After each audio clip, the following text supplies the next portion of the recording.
Wild scenes of celebration all over. Shouts of joy everywhere as the Super Eagles advance to the semi-final of the African Cup of Nations in Côte d'Ivoire, courtesy of a 1-0 victory over Angola. That's how we welcome you tonight to the show. I'm Yemi Adebayo. Tonight on the show, we will be looking at the Super Eagles' victory over Angola. The post-mortem, that is, we'll be doing a review of what went down. And of course, as we speak, another quarterfinal match is going on. We'll be taking a look at that as well. There's boxing on the menu tonight, and of course, other interesting basketball as well on the menu tonight. Hopefully, we'll be able to get around to talk about those things, because tonight is a big night. It's a night that hope is rising, and everyone beginning to feel that it might just be the time for the Super Eagles probably to lift the trophy once again. This is a two-man show. My colleague Austin Okona-Akpan is suited and ready as we take this trip across the money, spinning, exciting, rewarding, engaging world of sports.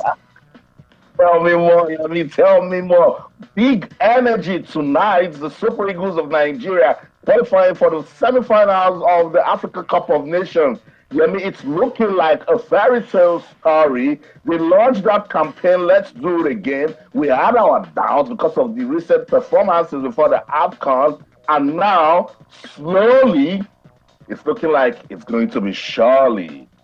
Yeah, that's it. I mean, a lot of things to say on the show tonight. But first, let's just take a breather. And of course, you see us on the other side. Then we dive straight into the African Cup of Nations.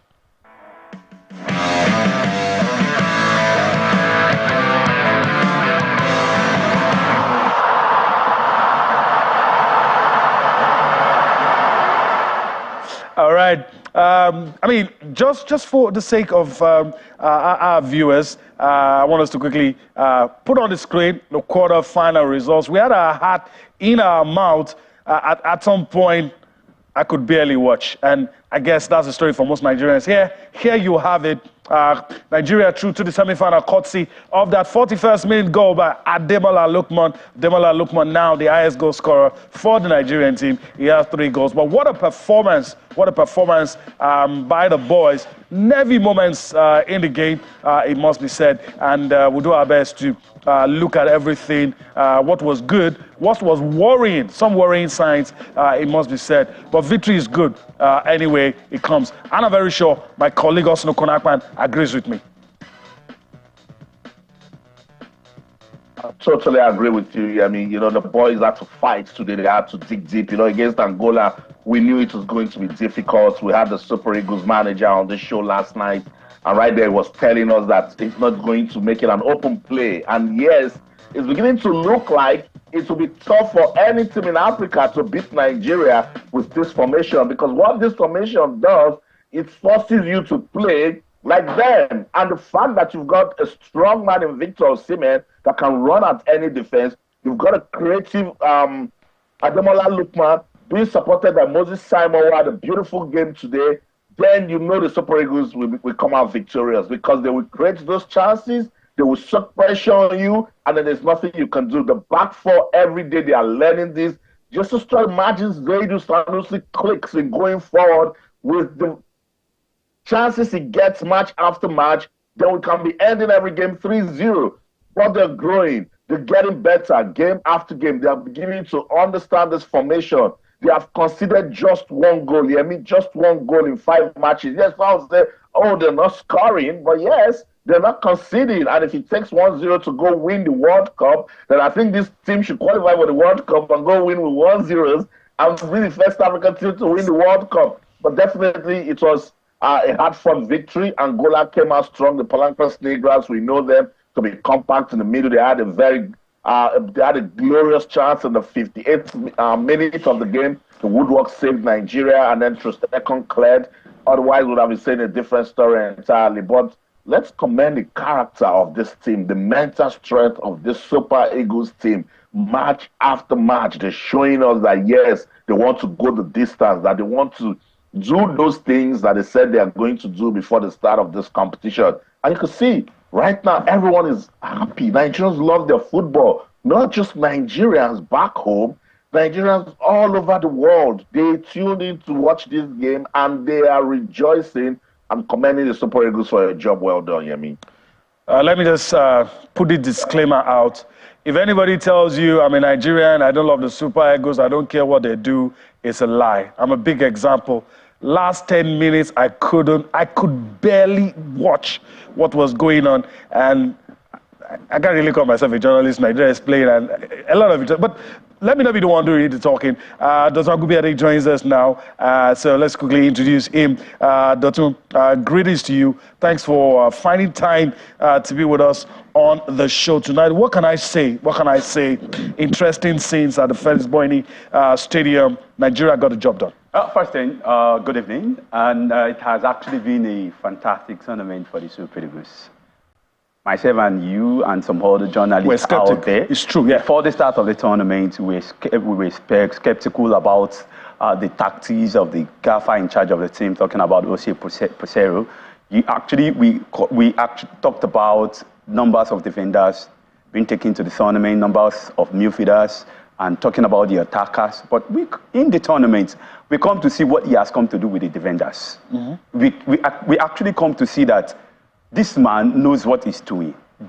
Despite the fact that we want to see the sweet football, the fantastic football, springing passes here and there and what have you, the dribbles and everything, that is what we want to see, and we want to win as well. But on the side of the coach, he has what he's looking for. And what he's looking for is actually having a very disciplined and well-coordinated defense, and that is what we are seeing in the tournament. Like, if they come and say, when it comes to football, that the strikers win the game, but the defenders win the tournament. And that is why what we are seeing gradually, so far, so good in the tournament. Nigeria have only conceded once, and we've been scoring, though we've not been scoring as much as we desire as football-loving people. But if you see that they've been managing games after games, and I will say kudos to the manager, and as well say kudos to the guys on the field of play. All right, we're going to have a robust conversation. Shola Edegbele is ready, but I'll let Austin do the honors and bring him in. But in passing the ball to Austin, yielding to you, what are some of the things you saw? I, for one, was not particularly pleased with the left wing back, Saidu Sanusi. Couple of occasions got to where he could have delivered good crosses, and we could have rested. 2-3 occasions, and almost gave some people heart attack. At some point, I just couldn't watch. And there were scenes where Victor could barely walk. And I was wondering what the coach, take this man out, he's out of gas. But anyway, that's why he's paid what he's paid to be the manager of the Super Eagles. I know, was Zaidu, rush of blood to the brain. Zaidu really got a lot of us screaming today, asking questions. But take nothing away from Zaidu Sanusi. He's a top professional. I think it might just be the difference one would least expect. This is the semifinals now. Zaidu might just pop up and give us his best play and say, I'm sorry for all of the mistakes, for all of the times that I had you, put your hands on your head and just score you one fantastic goal or score you one winner when the game is very tight, But yeah, I think Zaidu just needs to calm down, when he's on the offensive. He needs to just take just a second or two to just think as he's making that run, what am I going to do with this ball? There was a time he was running and Osimhen was already in position. That was the right time to just play the pass. He thought he could run some more towards goal, and then he was dispossessed. He's a defender. We watch him at FC Porto. He's very decent with going forward. Let's see. He's not making those errors at the back. That's what matters, So let's just understand that the coach is trying out a formation, and I'm sure people will be like, take out Zaidu. No, you might bring in Bright, and it might not click with Olaino or understand the runs of William Troost-Ekong or Semi Ajayi. Defense is a cult, is a following. They're trying to get some consistency. So if you take a look at the Super Eagles and our defense in the last 4 years, we've been chopping and changing, and maybe that's why we've not been getting that stability, that consistency. Also, Peseiro is trying to get a proper defense line. I think Zaidu will come good. Let me bring in Shola Edegbele with me right here in London. Shola, good evening. Welcome to Sports Tonight. Hi there. Good evening, gentlemen, and thank you for having me today. Awesome. Shola, Your optimism seemed to be paying off. You started this AFCON with us, and you kept saying, believe in this team. Peseiro was here last night. He said, believe in this team, support this team, and pray for us. Nigeria is in the semi-finals. Today, did you disregard the stats and just take the results? Today was a very good performance, as you can all imagine. I'm very happy with the result, just as you guys are happy with the result too. I expect us to go on and win this tournament now. I think this tournament is there for Nigeria to take it home. You mentioned before AFCON. I want to touch on that. So the stats was telling us even before AFCON, that the team had always been a good team. We have had a clear pattern of play since the beginning of last year, 2023. I think what was letting down the team previously were errors. I don't want to highlight individual names, but the goalkeeping department needed some work. For this tournament, Peseiro has addressed that. And we've seen the performance and the saves that Nobali did today. So I think we have a very, very good team. And Austin, you mentioned the World Cup. I for one, believe you. I agree with you. I think if Peseiro can win this trophy and we can give him a new contract, Morocco in 2022 got to the semi-finals of the World Cup. I don't see why Nigeria cannot put a plan together and prepare for something bigger than that in 2 years' time. I see we are all dreaming now. That's because things are going well. Success has got loads of friends, doesn't it? But, it came with a lot of work. Let me go to Dotun in Lagos. Dotun, how much work did the Super Eagles put into today's victory against Angola? I would say to you that they actually put in a whole lot of work to win this particular game. If you actually take a look at the game from blast of the whistle till the end of the game, you definitely see that. You see that urgency. They were actually looking to win this game. They never actually put any foot wrong when the game started. The goalkeeper actually keeping us in the game in the 4th minute. And after on, the Super Eagles started picking up from there and started distributing passes. And at the time, they were actually up there in possession. You can see the togetherness. And when it comes to team, when the team are not together, definitely we are going to have a problem, owing to the fact that there is disparity. But if you look at this team, you definitely see that togetherness. They are playing for each other. They don't look at the errors. That's why the fact that sometimes when one or two among them make 1 or 2 errors, they yell at him and try to call him back to order. Remember that mistake by Iwobi that almost led to the goal. And you saw the goalkeeper, he actually ran to Iwobi. What was the meaning of that you did earlier? This almost cost us this game. And if you look at it very well, like I said, togetherness is one thing that is working for them very well. And if you look at the defense as well, they've been so disciplined. They were actually not giving chances to the opponent to press high at them. They were not giving any opportunity to the opponent to even split their defense open, except for that error I said the other time that Iwobi made that led to that attempt at goal. And if you look at it very well, they have been so calm. And if you can be calm, definitely every other thing can actually come afterward. For the team, togetherness, being so calm and being so disciplined. They've not been cautioned anyhow in the tournament. If you look at the number of yellow cards being awarded to the Nigerian national team so far this summer, if I'm correct, it should be either 5 or 6. Yeah. So if you now take a look at it, after a set of 5 games and still on 5 yellow cards, that's a very commendable one for the team. They've been so disciplined, they've been together, and they've been awesome. Doctor, let me bring something out. You're going to respond. Shall I respond as well? Quickly, 3 big games. Cameroon, Cote d'Ivoire, and this. I can't say much about Guinea-Bissau. I can't say much about Equatorial Guinea. I mean, those 2 games are matches you want to forget in a hurry. But we won this game. There seems to be something different about this game than the other 2.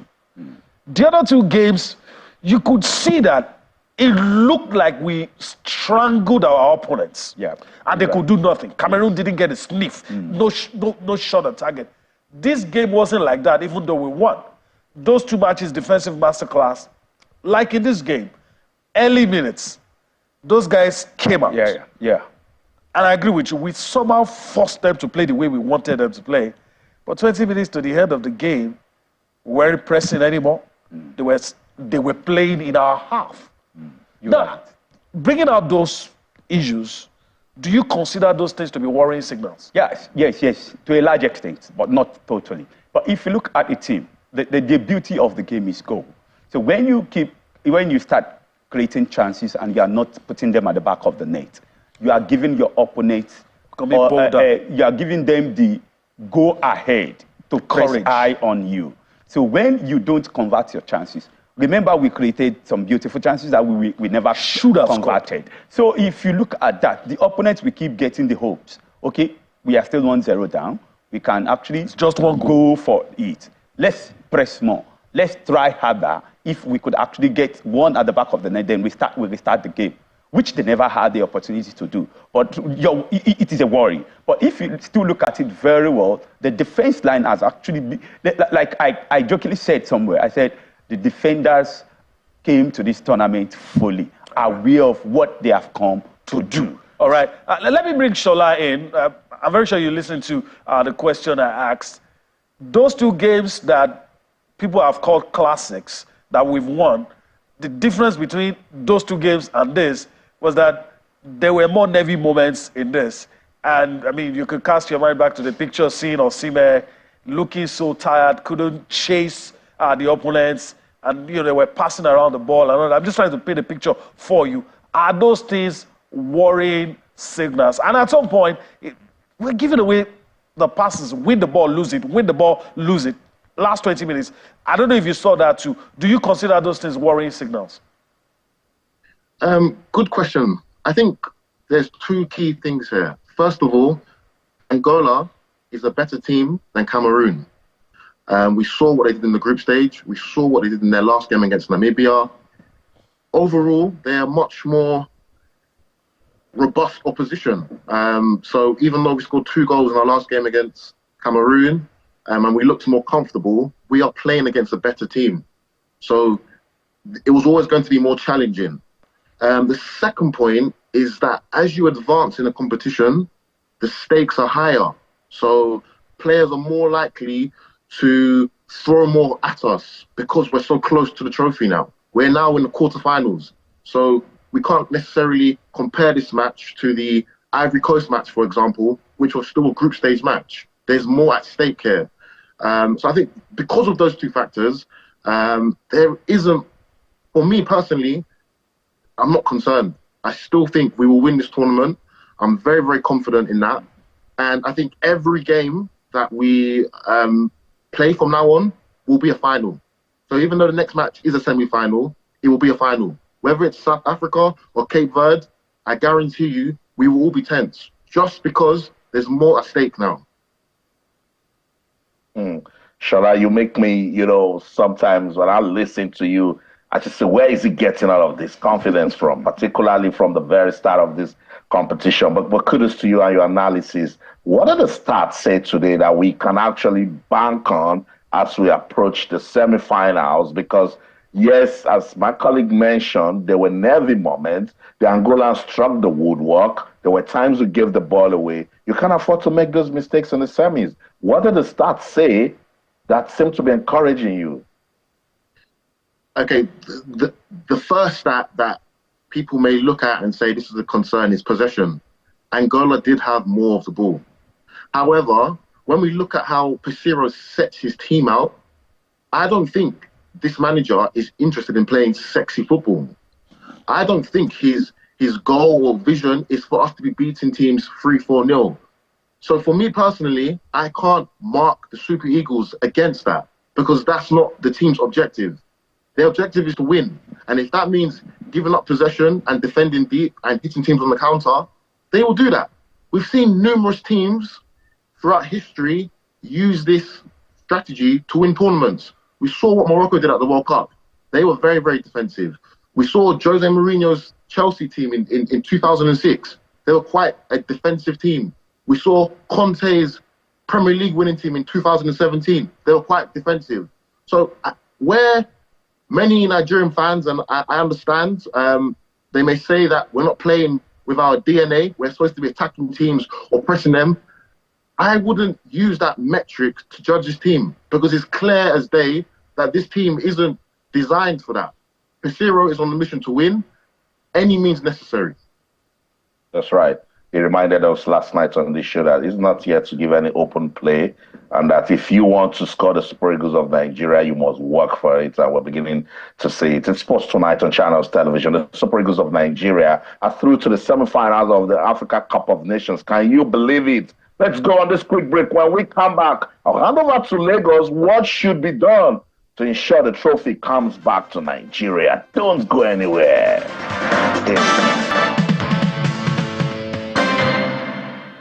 All right, welcome back. I mean, I like the way you're saying pass the ball. What can we do?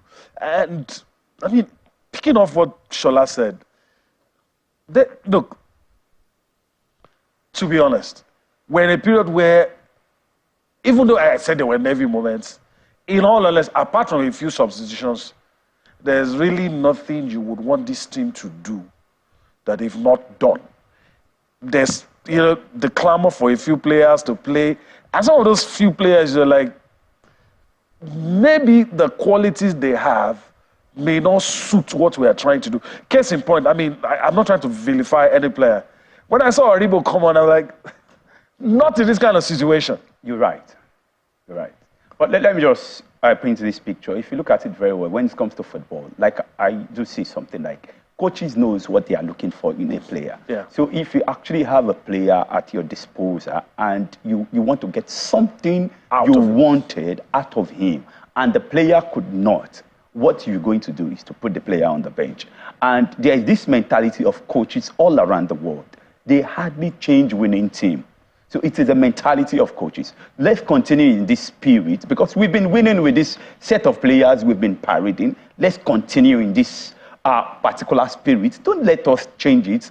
Personality change can actually disrupt movement. Mm-hmm. So the growth and the success, and the coach is looking out for getting game. Was that why he was reluctant to take out Osimhen? You think so? To a large extent, I would say that. And if you look at the power, the pace, and the urgency Osimhen brings to the game, you definitely not take him out.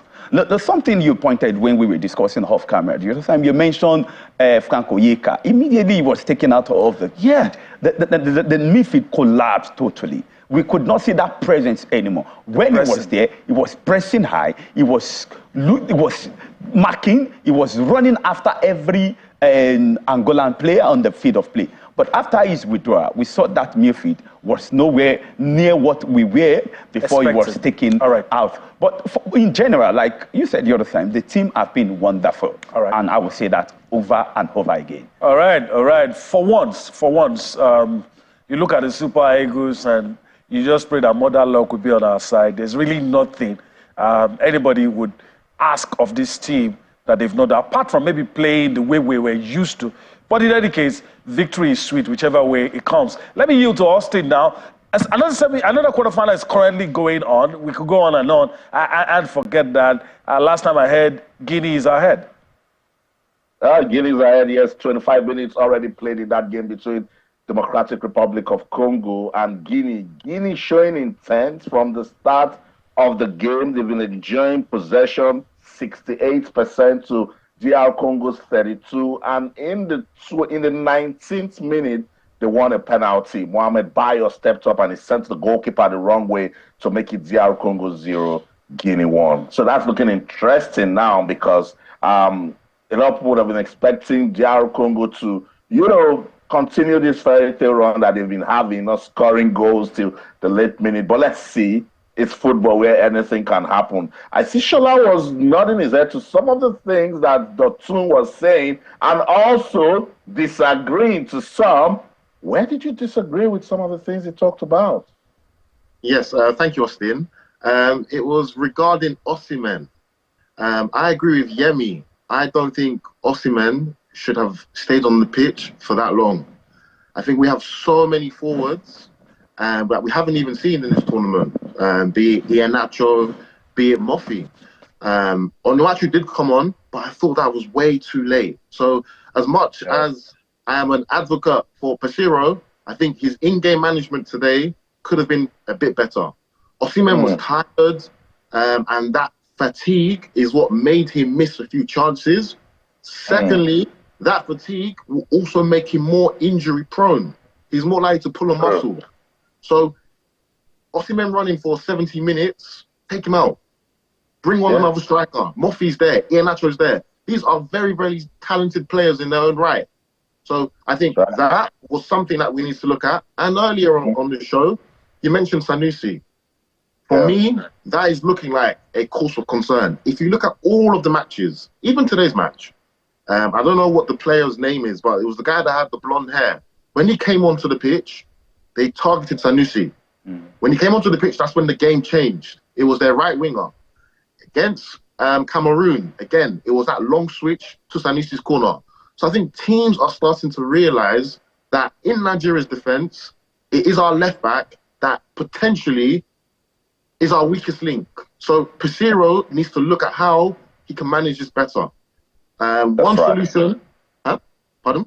That's right. I was agreeing with you. Yeah, I said that's right. So one solution, for example, is in the last match, when Cameroon were targeting Sanusi, they took him off. What do? They moved Calvin Bassey to left wing back, and within 10 minutes, Calvin Bassey got the assist for Lookman's second goal. So I was expecting Calvin Bassey to potentially start at that left wing back position. Based on the performance today, that's something that I believe Peseiro definitely needs to look at before the semi-final on Wednesday.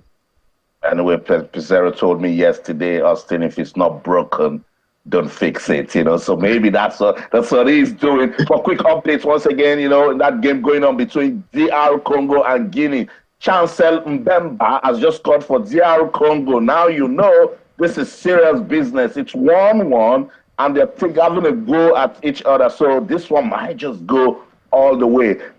Some people are sending me messages that they don't have any business with this quarterfinal game because Nigeria, we don't meet any of the teams. Next up for Nigeria is the winner of the game between Cape Verde and South Africa. Shola, which of those teams would you want the Super Eagles to meet? That's a very good question. I think both teams are very, very good. Cape Verde are good. If you look at their squad, a lot of their players are ex-Portuguese internationals. They play to the Portuguese youth teams. So they've, similar to us, they've been able to convert some European players and make them represent their country. So that is a very, very good team. They're no longer seen as a small team anymore. So I wouldn't want to play them. South Africa have majority of their players coming from the PSL, more specifically the Sundowns team. So that's a very cohesive team. That team knows each other. They're a domestic team, but the players know themselves. For me personally, I think if we were to beat South Africa, it would be a huge game because they are also in our World Cup qualifying group. That's right. We play them in June. So if we were to meet South Africa and God forbid we lost, that will have huge ramifications on our next match against them. To cut a long story short, I'd rather play South Africa so we can beat them and send fair for them for the World Cup qualifier coming up in June. Yeah, what I know is that in the semis, it's going to be serious business. If it's either South Africa or Cape Verde, the Super Eagles must up their game to make it to the final. You know, Austin, I've been accused of being arrogant today. A few people told me I've been arrogant. Give me South Africa in my sleep. That sounds like arrogance anyway, but look, if you had given the question to me, I mean, I would have picked South Africa. But anyway, since you guys have already talked about the other quarterfinals, let's just go across and let our viewers know the other matches that will be played. And Dotun will talk about some of these matches. Mali, Cote d'Ivoire, of course, two West African neighbors, Cape Verde and South Africa. I have a couple of guys who will tell you they would rather not play Cape Verde. And I'm very happy Shola has said it too. We had Shola Rogers on the show yesterday. I mean, similar thoughts. And so if you ask me, I'll go for South Africa. A lot of people will tell you South Africa defeated Morocco, but Nigeria is not Morocco, so just let's not go there. And so these are the fixtures. I mean, Dotun, quickly, Shola has given us his thoughts. Do you have any preference? since we're going to go that route, do you have any preference? Talking about the game between South Africa. If you look at the history between the Nigerian national team and the South African national team when it comes to African Cup of Nations, you definitely actually want to see Nigeria square up with the South Africans. So into the fact that we've taken them to the cleaners each time we come against them when it comes to African Cup of Nations. Remember, over the years, when they come against Nigeria in this tournament, it is always over for them. Always one winner. Always over for them. So if you look at it, Cape Verde, they have history against the Nigerian national team, couple of draws when they actually file out against us. And if you look at how they've been playing in this tournament so far, they've been so decent. Going forward, defending, and even in at the middle of the park, they've been awesome. So I would like to even see Nigeria square up against them, because for you to be the best, you have to beat the best.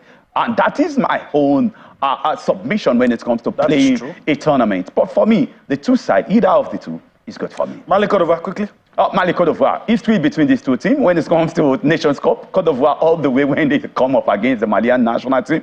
And the Malian national team, whenever they get to the quarterfinal stage, they always get to the semi-final stage. So if you look at it, history in some area favors Cote d'Ivoire, and in some area also favors Mali. But if you look at what they've been doing so far in the tournament, it definitely gives it to the Malian national team. Also the fact that they've been awesome defensively as well, not just going forward, not just they've scored 4 goals like Nigeria did before this stage, and they've conceded ones like Nigeria did before this stage.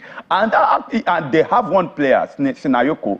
Out of the 4 goals they've scored, he has scored 3. So if you just look at the development of the team and how they've played so far, they've been taking every commerce to the cleaners easily. Even the one they played against Burkina Faso, they took them to the cleaners. Despite the fact that they were a little scary during the latter part of the game, but what they did during the course of the game was indeed awesome. Cote d'Ivoire, they've been struggling, though they pick up the pieces, beating the defending champion, but I think this match is going in the favor of Mali. All right, I don't think it's Mali. Let me go to Shola quickly before I take my seat. You've told us your preference. I mean, Cape Verde, South Africa, so we know, and I agree with you. I'd rather the Super Eagles play South Africa. But then again, Dotun says, look, you want to be the best, you have to be the best. So Mali, Cote d'Ivoire, for you, where do you think the pendulum will swing?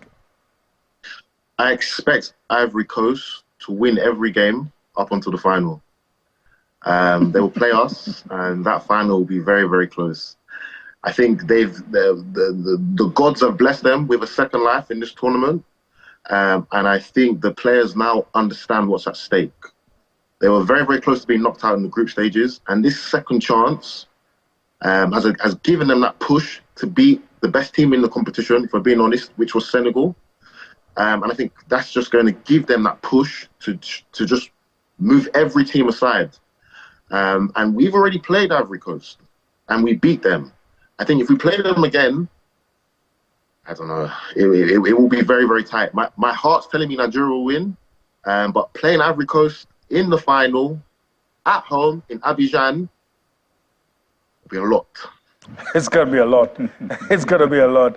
I'd rather not think about that, the likelihood of us playing the Ivorians again. But let me yield to Austin. We're about to wrap up this segment. Your thoughts as we prepare to wrap up this segment. We've talked about all of these matches, and perhaps if there's any update for us with the second quarterfinal match currently going on. There's still 1-1 in the game between DR Congo and Guinea.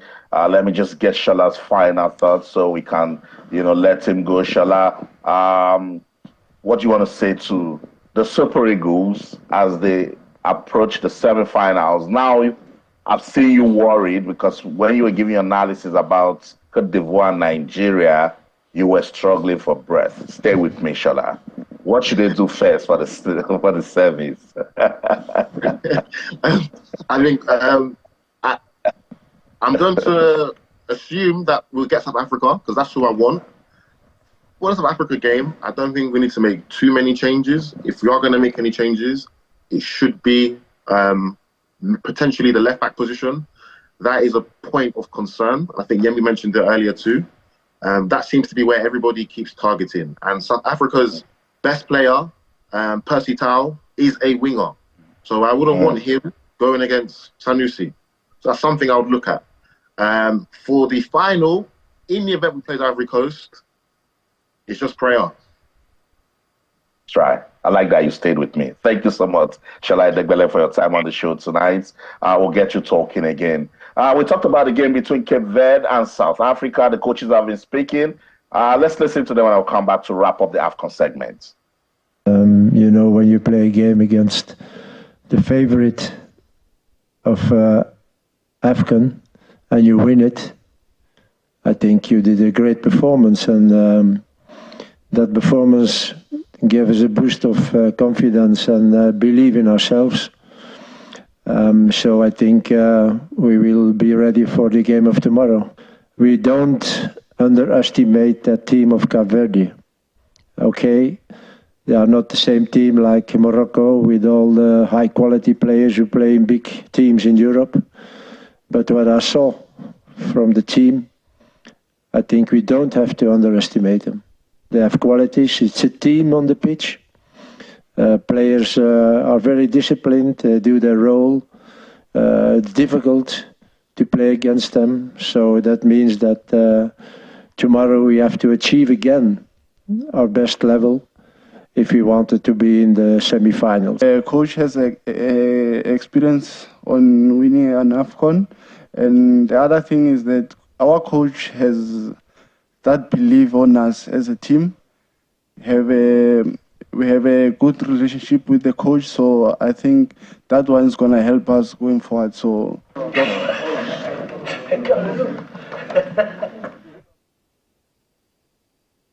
that's it. South Africa banking on the experience of Hugo Broos. I mean, and I think it will count for something, you know. Yeah, it will. This stage requires somebody who's traveled down the road before, and it surely helps. We'll see, and we'll see how the cookie crumbles for these teams. All right, we're done. We're done with the AFCON. We're going to take a breather, and when you see us on the other side, we'll give you a slice of boxing and the English Premier League.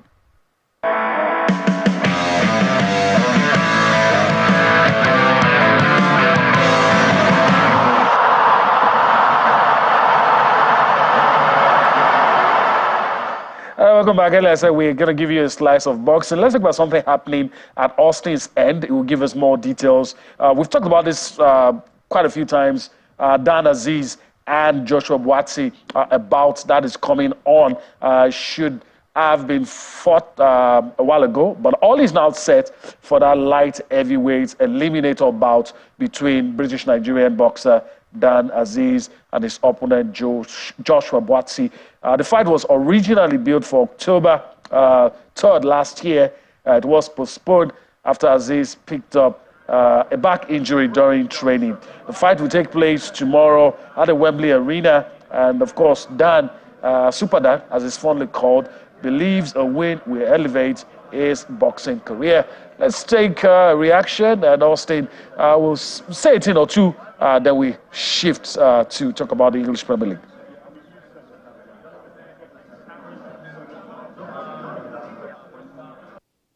Yeah, it means a lot, you know. I get a lot of people from overseas, my parents, Nigerian, they're always getting calls, you know, from back home, you know, come and do it for Nigeria and whatnot. So you also got that national pressure as well as the UK. So yeah, it's good, man, you know, two British fighters, but you know, got African heritage, so it makes for a big fight and it makes for a big event. I'm predicting victory, man. Do you know what I mean? That's all I'm envisioning, that's all I picture, that's all I've got in my mind. However it comes, within the distance, points, whatever, I just envision victory. All right, so all the best to Dan Azeez. Austin, let's allow you to say something about this happening at your end. You know the backstory. And of course, a few updates on Dan. Yeah, you know, Dan was really gutted when he picked up that back injury that made them postpone this fight that was originally built for October the 3rd last year. Joshua Buatsi and Dan Azeez are South Londoners. They are both of African heritage. The Dan Azeez parents are Nigerian. Joshua Buatsi's parents are from Ghana. And so there's so much. You know what it is when it's Nigeria versus Ghana. But this is an eliminator bout. So the winner will get a shot at the light heavyweight title. Dan Azeez have been there, done that with his boxing career, and he's using this one now to say, look, I can just get back, prove a point with this win, and then, go for the title, and I mean, the Nigerian community in the United Kingdom, they're all rooting for Dan Azeez. I'll be at the fight tomorrow, and I'll bring everything that will go down for us to talk about on the show next week. Let's quickly talk about the West Africa Classics basketball if we've got some time. 6 teams, Olumide Oyedeji and his team, they're all about grassroots, basketball development. And this time around, they're looking for a way to, spread it across West Africa. And that's really laudable because Nigerian teams have an opportunity to compete with some of the best teams in Africa. Kwara Falcons will compete Gidi Giants, Elan Cotton, Aspark Swallows, and GRA Braves. Let's listen to some of the talking points coming from this one. I'll dive into the English Premier League. It's been a wonderful thing is to promote basketball in West Africa, take basketball to every single place in West Africa alongside the FIBA Zone 3, led by retired Colonel Sam Amedu, and also FIBA in support, and just take basketball beyond borders, build a basketball culture, and just bring something different to the game of basketball. We just want to develop players outside basketball, mentally, psychologically, mental health, life in sport, life after sport. We're going to have a player development program during this period. It's not just about basketball alone. We're going to talk about being a professional and what we need to do to take the game to the next level and what we need to develop the players on the court and off the court. The playing total of about 15, 20 games to what you're playing in your local league. And then at the end of the day, we are making more friends, we're visiting. We're going to be in Togo, we're going to be in Ghana, we're going to be in the Republic. We're coming back to Nigeria, taking basketball. You make friends, you meet a lot of wonderful people. I love it. That's what we're talking about. 2 teams from Nigeria, 2 teams from Benin Republic. There's a team from Togo, and there's also a team from Ghana. So all the best. I mean, we don't get an opportunity to talk about basketball development. So when ex-internationals such as Olumide Oyedeji, bring up an initiative is a good one to actually keep that ecosystem busy. Before we go, let's just run through the English Premier League. I want to give you that honor so that you walk to the screen, and then we'll just need to wrap the show. All right, let me go quickly now. We have less than a minute. Saturday's fixtures: Everton will take on Tottenham, Brighton will take on Crystal Palace, Burnley take on Fulham, Newcastle United we're up against Luton Town, Sheffield United will take on Aston Villa. These are the fixtures for Saturday in the English Premier League. Let's see if we have some, or the Sunday's fixtures. Bournemouth will take on Nottingham Forest. Chelsea will take on Wolverhampton Wanderers. Manchester United will take on West Ham. Arsenal will take on Liverpool. This definitely peak of the pack. Unfortunately, we are actually out of time. Won't be able to say much about this. But interesting times ahead. And when we come back next week, we'll talk about all of this interesting fixtures, Austin. That's right. Super Sunday right here in the United Kingdom when Arsenal hosts Liverpool. Liverpool, they're on fire. They're on top of the table. But Mikel Arteta has charged his Arsenal team to go out there, show character, show that they actually can compete for the league title. That can put some fire into that team when they take on Liverpool on Sunday. The game between the Congo and Guinea is approaching halftime, and it is still 1-1. That's the show. In London, I'm Austin Okonakman. In everything you do, remember, let's keep talking sports. Bye for now. All right, thanks for being with us from start to finish. We're about to go, but first, I want to say a big thank you to Dotun Agunbiade for finding out time to be with us on the show tonight. It is always a joyous thing doing this, but for the game between Arsenal and Liverpool, I think it's going to be a firecracker. All right. That's the show today. We do hope that you've enjoyed everything we've been able to do. Enjoy your weekend. You see us next week. Bye-bye.